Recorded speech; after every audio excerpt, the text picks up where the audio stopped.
This is Episode 3, Marshall Plan 1947 to 1952. And the first segment is called Post-War Europe. The events that brought about the Marshall Plan were spurred on by a combination of man-made and natural disasters. Immediately following World War II, much of Europe was in chaos. Millions of refugees roamed the continent, some attempting to return home after the war, others fleeing westward away from Soviet domination. Governments lie toppled, national economies remain in ruin. Meanwhile, the harvest of 1946 is poor, and the winter of 46-47 is one of the worst in memory. The strife leads many in Western Europe to consider communism as an end to the hard life and injustices they suffer.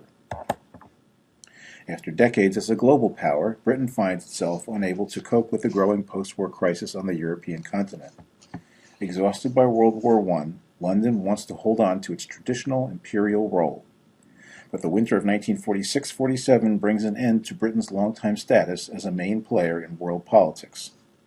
In February 1947, Britain informs the United States that London is ending aid to Greece and Turkey. U.S. President Harry Truman then seizes the moment. At a joint session of Congress, Truman successfully persuades lawmakers to authorize $400 million in aid for Greece and Turkey.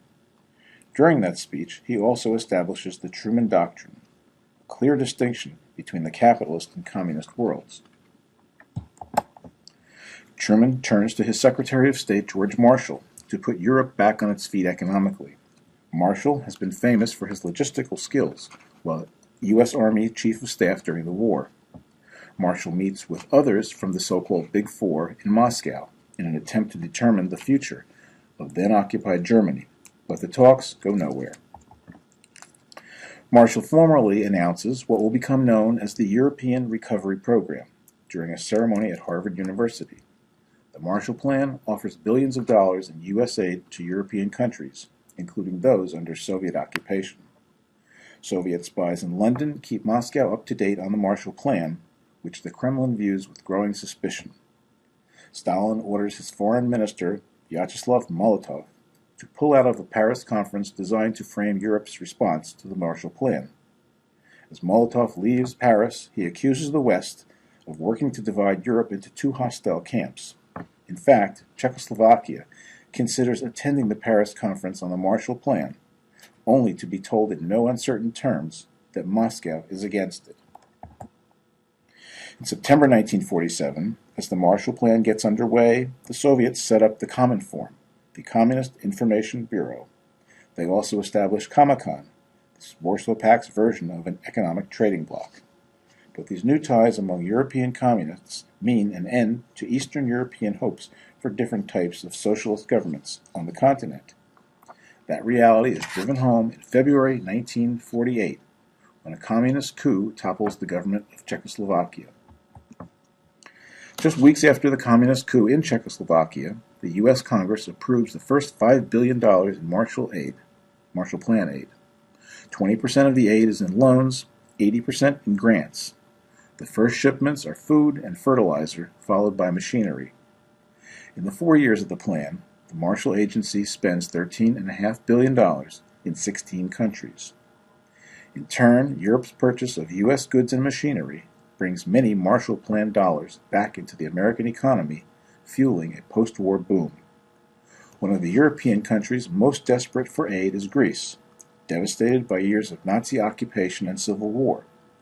One novel and successful program sent big U.S. mules to Greek farmers. The Soviet Union urges its communist colleagues in Western Europe to take action against the Marshall Plan. In response, a series of strikes and demonstrations sweep through Italy and France. Threats by the United States to withdraw Marshall Plan aid have an impact, though, and the strikes eventually fail. Fears that Italy's Communist Party would win the 1948 elections brings about a propaganda campaign in the United States, as well as a campaign of covert operations from the newly formed CIA. Following the Christian Democrats' victory in Italy, Washington unleashes a wave of aid, reviving the Italian economy. Meanwhile, Yugoslavia, under Marshal Tito, breaks with Moscow after several years of uneasy alliance. Those nations that remain within the Soviet embrace would eye the West for 40 years. and wonder. So that is the description of Episode 3, Marshall Plan. If you own your own copy, please go ahead and watch Marshall Plan. Otherwise, please click the link below and watch it on YouTube.